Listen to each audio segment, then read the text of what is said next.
Này là phần là tất kim Thái, giờ là mắm chung. À, Thái và mắm này chung luôn. Rồi. Đây là nước lẩu Thái của mình. Lẩu Thái. Lẩu Thái của mình là chị nấu. Lẩu mắm của mình là phần có cũng xả với thơm. Không có thấy được gì. Không. Có xương nữa nè. Cái phần là xương.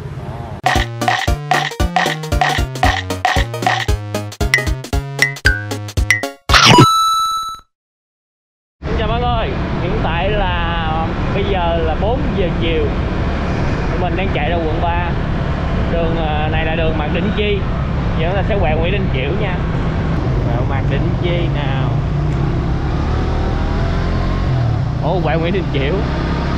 Phải Nguyễn Đình Chiểu bạn ơi.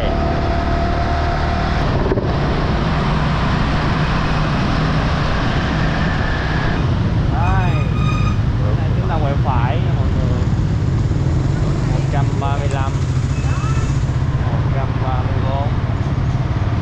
Đúng rồi, nó tăng rồi. Địa chỉ mà chúng ta đến là 200 Nguyễn Thượng Hiền.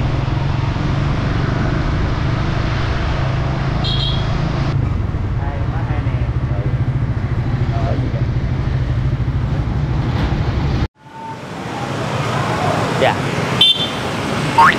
Quay à. Phú đang hơi quan ngại về cái bảng hiệu một tí xíu. Rồi, xin chào cả nhà, Gia Phú và Mèo. Rất vui được chào đón cô chú anh chị và tất cả các bạn đã đến với PM Food Travel. Thì hiện tại Phú đang ở 200 Nguyễn Thượng Hiền, phường 4, quận 3. Ngày hôm nay chúng ta sẽ đi ăn lẩu mắm và một số món nướng ở đây. Quán có tên là tiệm lẩu nướng Má Hai. Và cái câu slogan này là ngon nhất Nam Kỳ Lục Tỉnh. Đó là cái câu mà mình đang quan ngại. Không biết là cái câu này ý nghĩa là cái món ở đây, tức là cái món của miền Tây á, là cái món lẩu á là ngon, hay là cái câu slogan này lại khẳng định cái món ăn của quán. Thôi thì mời cả nhà chúng ta cùng lên tìm hiểu không gian quán nha. Thì Phú quay quán này là tại vì mỗi lần có một số anh chị cô chú Việt kiều muốn tìm những cái quán dạng không gian xưa như vậy, và cũng có người là muốn tìm những cái quán lẩu mắm ăn cho nó ngon ngon, thì ở đây có lẩu mắm mình thấy mình chia sẻ cho cô chú anh chị. Rồi lên lẩu, đừng quên like share cũng như ấn nút subscribe nha. Cảm ơn cả nhà.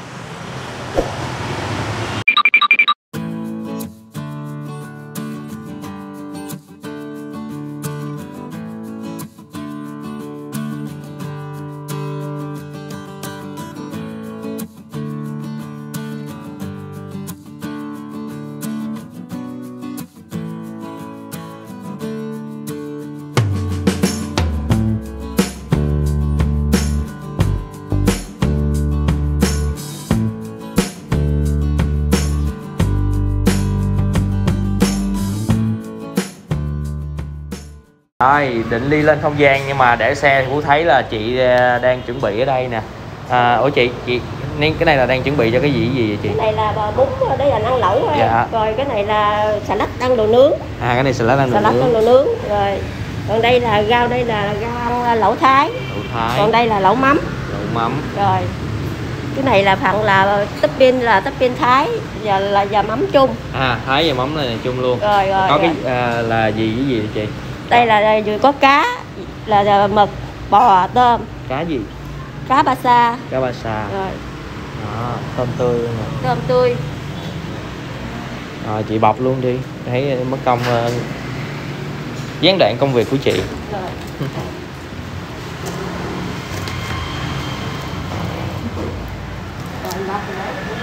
Để tủ lạnh. Phải giữ lạnh. Bán tới đâu rồi lấy ra tới đó. Bán tới đâu lấy ra tới đó.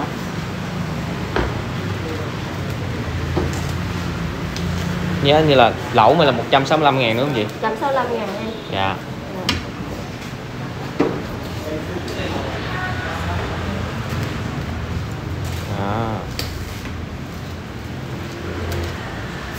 Tôm tươi và bò tươi. Ok. Đây là bắp chuối để dành ăn cho lẩu mắm. Dạ. Và đây là phần là rau đắng, rau mắm, bạc hà, kèo nèo, súng. Rồi đây là nhúc. Đây là rau muống. Đây là bông điên điển. Vậy là Còn phần này là để dùng cho đồ nướng. đồ nướng là chỉ có đậu bắp thôi đúng không chị? Đậu bắp thôi. Đây là phần bao gọi để dùng cho lẩu mắm. Còn Dạ. đây là cà tím để dùng cho lẩu mắm. Dạ. Rồi Là của lẩu Thái hả chị? cái này cũng lẩu mắm, này là rau Ngò gai. ngò gai. Đây là đậu bắp bạc hà để cho lẩu Thái. Tỏi phi. Tỏi phi. Cái này là ngò ôm để cho lẩu Thái. Sa tế. Cái sa tế của mình nhìn nó lạ quá ha. Rồi.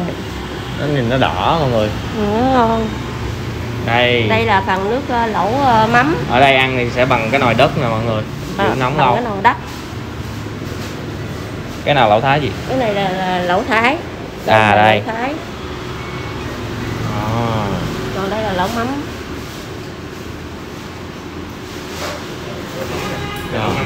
Dạ, lẩu mắm nè. Đây là lẩu mắm.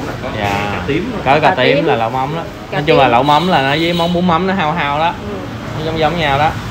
Cái nồi nước lèo mình đâu chị? Cái nồi nước lèo. Đây, qua đây coi. Nước là lẩu Thái của mình. Lẩu Thái. Lẩu Thái của mình là chị nấu có cái gì vậy? Có mà sả, thơm, kiềng, lá chanh. Dạ. Rồi. Ồ, thơm quá cái mùi. Rồi. Đó. Còn đây là phần là lẩu mắm của mình. Lẩu mắm của mình là phần có cũng xả với thơm. Dạ. Ở đây chị nấu sẵn để gì luôn rồi đúng không chị? Chị múc ra cái nồi thôi. Múc ra cái nồi đất hết. Chứ không có để trên lửa. Dạ, để vậy chắc nó sẽ bị sắc nước. Rồi, đúng rồi. Có thơm với gì? Thơm với sả thôi. Thơm với sả. Dạ. Với mắm. Mắm có thấy được không chị? Không. Có xương nữa nè. Với phần là xương.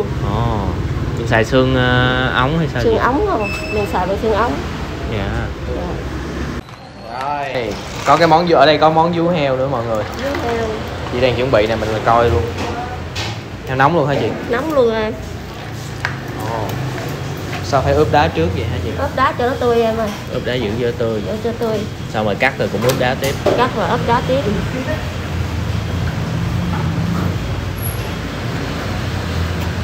Ở đây là bán đồ tươi không ạ?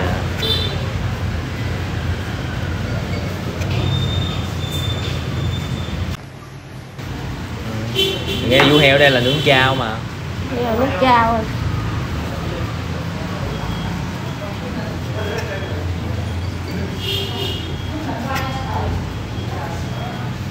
Ở đây sắc kiểu dạng miếng dài. Là vậy là đúng không chị? Đâu có cắt thêm nữa. Đâu có cắt thêm nữa em. Dạ. Ở đây thì sẽ có một cái quầy chúng ta tự phục vụ. Ở đây có đồ gấp, kéo và nước chấm, những cái chén sành, những chén đất. Nước chấm này nước chấm gì vậy em? Dạ thưa anh, bên đó là nước chấm me, mình dùng để ăn chung với lẩu mắm. Đây, nước mắm me. Ăn với lẩu mắm là nước mắm me. Đây. Dạ tiếp theo là muối ớt đỏ, mình sẽ dùng để ăn với hải sản nướng anh. Thấy đỏ lắm. Dạ còn cái này là chao ạ. Cái này. Dạ cái này là tương đậu, mình ăn với thịt nướng. Đậu kiểu bút. Ớt, cà tế. Ớt. Bắt mắt. Đây, câu slogan lẩu nướng Sài Gòn đặc biệt thơm ngon, 165.000 một cái, mày vô. Đó là giá một nồi lẩu ở đây. Thì không gian ở đây sẽ có 3 không gian. Như mọi người thấy đầu tiên là một cái không gian đây, như không gian nhà gỗ, gạch đất. Rồi. Còn đây là không gian thoáng hơn một tí. Kiểu nhà xưa đó, mình lựa cái góc bên kia này. Nè, có một cái không gian ở trên lầu nữa. Lên luôn hả? Lên luôn. Đây. Trên đây thì nó sẽ thoáng rộng hơn, mát hơn. Có bạt che mưa luôn nha mọi người. Đó. Ok. Cho nó hợp với slogan Sài Gòn những ngày ủ nu thật, dạo này cũng hơi ủ nu. Rồi thì trên tay Phú đang là sổ lương thực. Mọi người thấy quán dễ thương ha, vintage không? Thì ở trong đây menu cũng ngắn gọn lắm mọi người. Giá thì nãy giờ mình đã biết rồi, là giá một nồi lẩu là 165.000.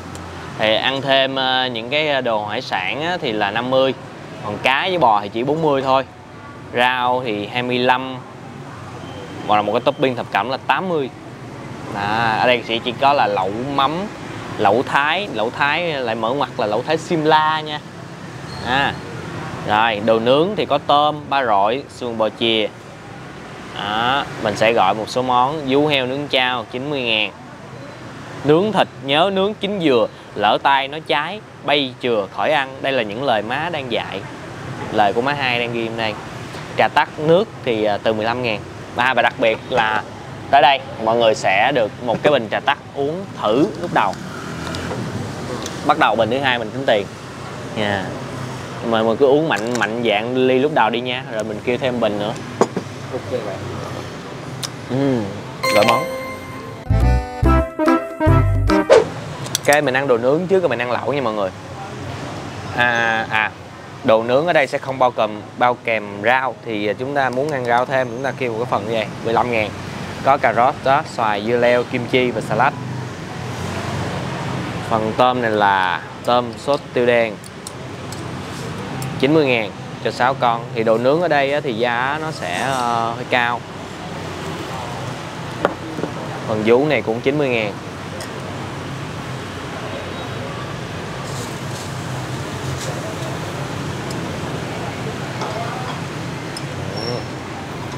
Vú nướng chao. Đây, phần bò BBQ 100.000 nguyên miếng nè. Oh my god. Phần này thì mình thấy giá với cái miếng này chắc ok giá. Rồi, cái dày quá. Miếng nhỏ thôi, cho em nhỏ nó mừng. Mình ăn sương vậy đi.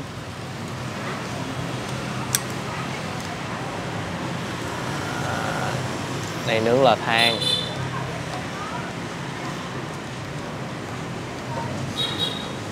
Cái tôm tiêu đen này phải nó hơi ấy, nó không có thấm với sốt đều.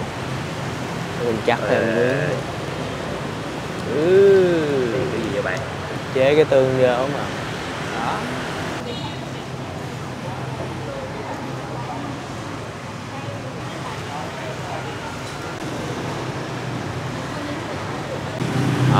Chín rồi nè. Bò thì chưa, vú thì chín rồi nè. Vú ở đây sắc dạng nè, mỏng dài. Đâu, cái gì? Cháy liền. Cháy chứ cho nó có mùi lại. Rồi, cắt luôn, lát kiếm kia cuốn rau vô.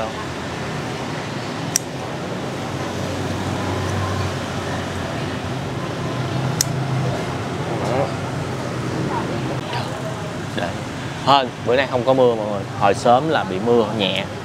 Quên, Gia Phú xin mời cả nhà, cô chú, anh chị và tất cả các bạn chúng ta cùng thưởng thức món lẩu mắm và nướng ở tiệm Má Hai.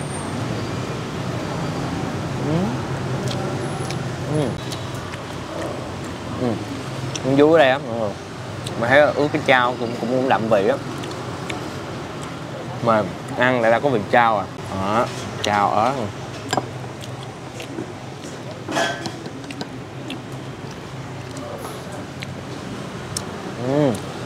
Chai này hợp gì bạn đó bạn, ngọt nó ngọt vừa phải và có cái độ béo.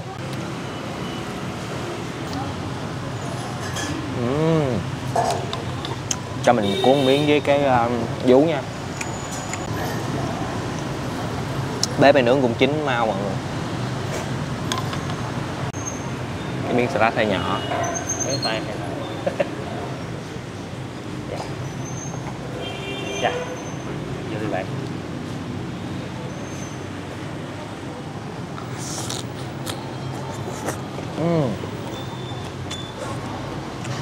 Một lẫm hết luôn. Chao ok. Tôm. Này, tới con tôm. Tôm mà lột dễ ta.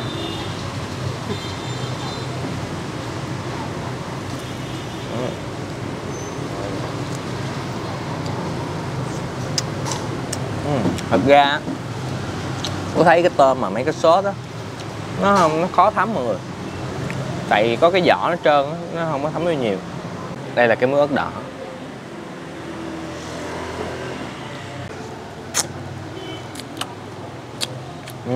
Tôm tươi chất lượng luôn. Muối ớt đỏ này á thì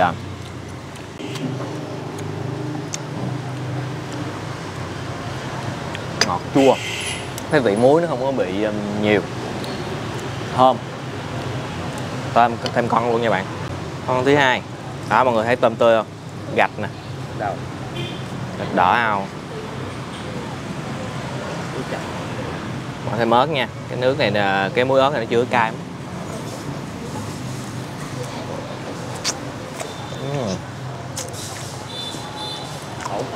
Ổn. Giá tôi thấy cao á, hơi cao á, 90.000. Nhưng mà nãy giờ Phú ăn thì thấy vú heo và tôm rất là tươi. Đây, bò nướng BBQ.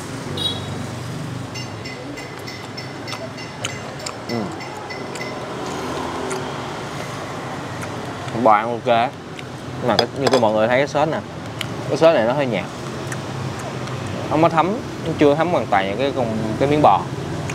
Thôi ăn cái tương đậu. Salad đây không có như salad chúng ta ăn mấy quán đồ nướng nha mọi người, nó nhỏ nhỏ vậy thôi.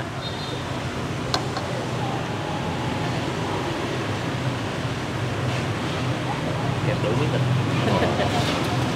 Đó. Đầy đủ. Tương đậu. Có vẻ là nướng ở đây thì sẽ là bán dạng bán thêm, lẩu vẫn là chính yếu.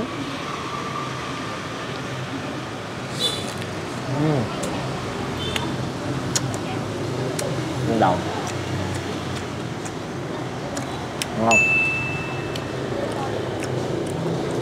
Chút bột ớt đây nó cay cay. Ok, ba là nước chốt, tôi thấy ăn rất là ok luôn nha. Không, con đậu này cay cay, rất hợp ăn đồ nướng luôn hay kiểu Hàn Quốc. Rồi, ok, đã tới món lẩu thì bây giờ mình nói là cái câu slogan hồi nãy nha, ngon nhất Nam Kỳ Lục Tỉnh. Đó là cái câu để dành cho em nói về cái món lẩu mắm miền Tây, trong các loại lẩu. Thì là họ đánh giá là cái ngon nhất Nam Kỳ Lục Tỉnh, chứ không phải là khẳng định quán nấu ngon nhất nè mọi người. Hồi nãy có một cái sai sót, đó là cái dĩa đồ ăn này nè mọi người, sẽ thiếu cái chả cá với đậu bắp chả cá nè, chả cá viên nè. Đó, quán cũng có xin lỗi, bữa nay bị trục chặt á, cho nên là họ thiếu cái này, nãy quay không có thấy. Rồi bây giờ chín rồi, nóng không? Không nóng, sôi ồn ục. Bây giờ làm sao cho nồi lẩu hấp dẫn đây? Bỏ rau vô, rau muống, đây có bông điên điển nha, bông bí nữa. Hồi nãy không thấy bông bí.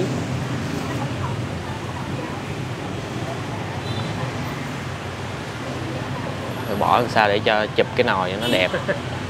Vô, bây giờ bỏ đồ ăn lên. Đồ hàng đây bạn. Có thể nó hơi sai về cái trình tự thì mọi người thông cảm, tại vì Phú đang muốn chụp cái hình nồi lẩu luôn, cho nên mới để vậy. Con tôm phải chín nha, tôm để cho nó nằm nó đỏ đỏ lên nó mới nổi. Tôm xanh, tôm tươi xanh rối. Đó, cái cá được 3 con tôm để gì luôn. Bực.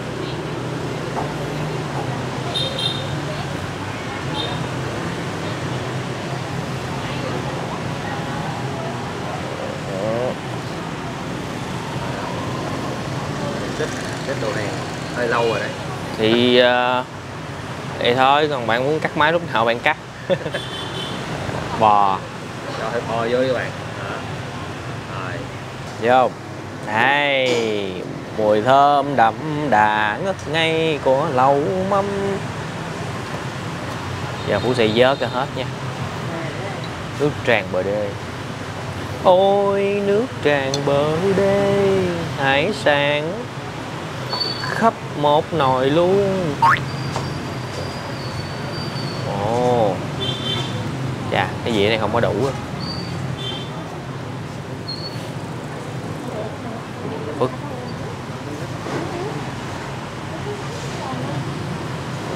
Vớt phần nửa chứ đi. Mực. Mực ở đây thì nó bị vụn vụn.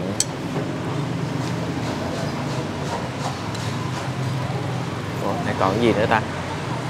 Mực, bò, tôm, cá. Thì hai cái Chả cá. cái ớt luôn. Cái ớt luôn. Cái ớt này mình bỏ lên tô, bỏ lên chén. Nhìn cho nó Đó. Múc nước.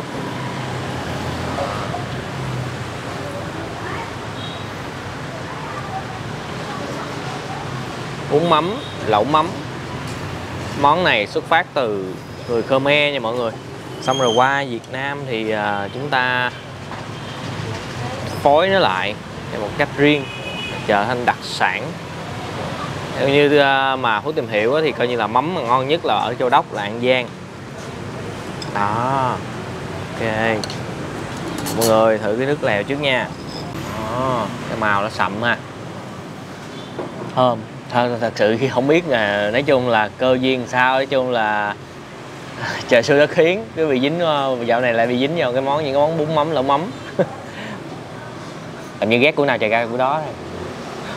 Hồi trước lại Phú không hề Phú thích món bún mắm lẩu mắm luôn. Phú không có biết ăn. Khi làm ẩm thực rồi, ăn rồi thì giờ ăn riết thì thấy cũng quen, nó cũng không có khó ăn như mình nghĩ ngay từ lúc đầu.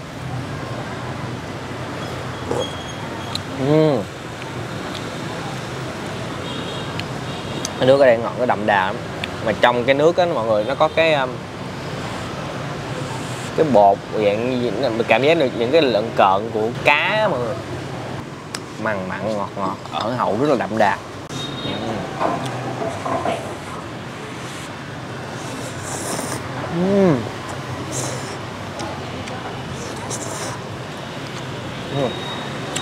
Mình không thích mực lắm, cái tí xíu rồi. Cái mắm me.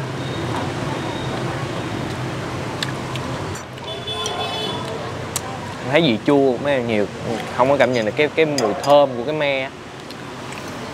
Ok.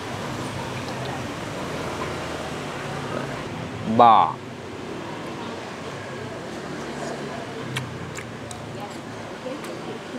Trước nãy là Phú thấy ăn đồ ăn tươi ngon.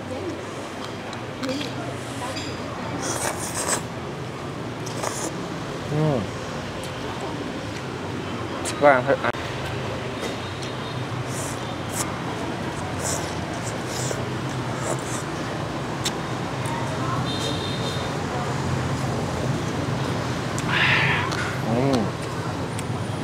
Một không gian xưa. Cục này hả? Vừa ăn vừa không gian, nói chung là cũng khá thích không gian ở đây. Và cái nồi lẩu đất ăn nó giữ nóng lâu, nó tạo cảm giác mộc mạc dễ thương. Chả cá ở trong có đậu nha.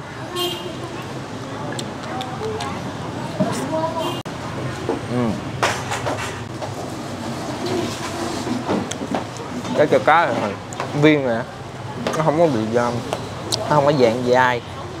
Đây giờ tới chả ớt không luôn bạn ơi, khó chấm quá. Sống rồi bạn. Rồi.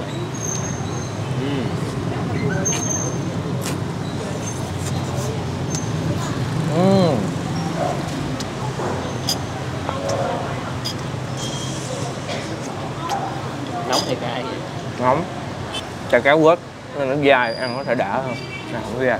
Đây cá bát xa, cắt miếng sườn ra, rồi với miếng cá. Sườn đúng không? Đúng nè.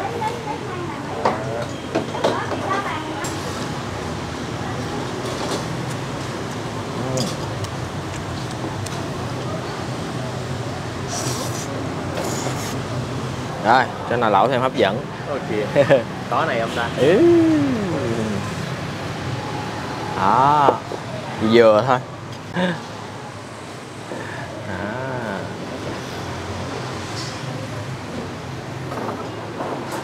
Nói chung là quay lẩu rất là phức tạp mọi người. Không có thể nào mọi người phải thông cảm dùm giữa cái việc mà đi ăn thiệt với cái việc quay clip. Nên nó sẽ nó không, đôi khi nó không có đúng cái quy trình. Vớt miếng cá lên luôn nha bạn. Bỏ ở đây luôn cho đẹp. Miếng cá mà nhìn ngang hông là tưởng là miếng cà. Đây, con tôm đã lột sẵn. Có mắm mặn nha, mọi người ai thích mặn thì mình ăn. Thấy lẩu thì nó cũng mặn mặn ngọt ngọt rồi. Mặn nhiều quá không tốt.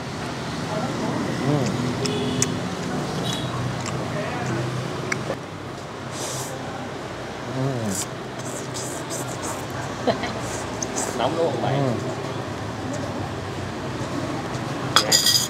Cái miếng mắm hút luôn.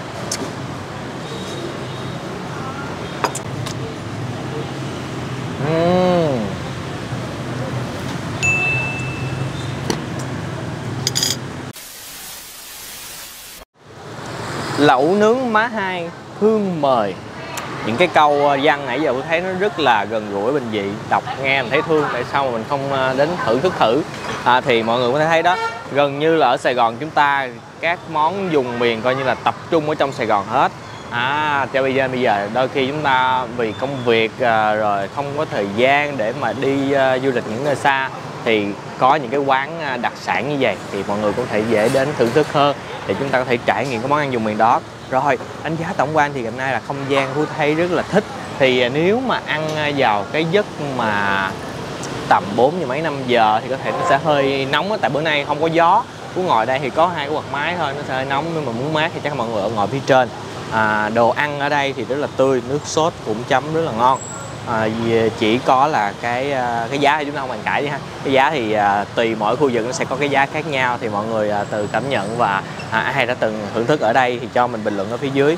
Rồi, cảm ơn cả nhà đã dành thời gian xem clip từ nãy đến giờ. Đừng quên một món ăn ngon sẽ ngon hơn nếu chúng ta thưởng thức cùng người thân, bạn bè và chia sẻ nó với tất cả mọi người. Xin chào và hẹn gặp lại cả nhà ở những clip hấp dẫn kế tiếp.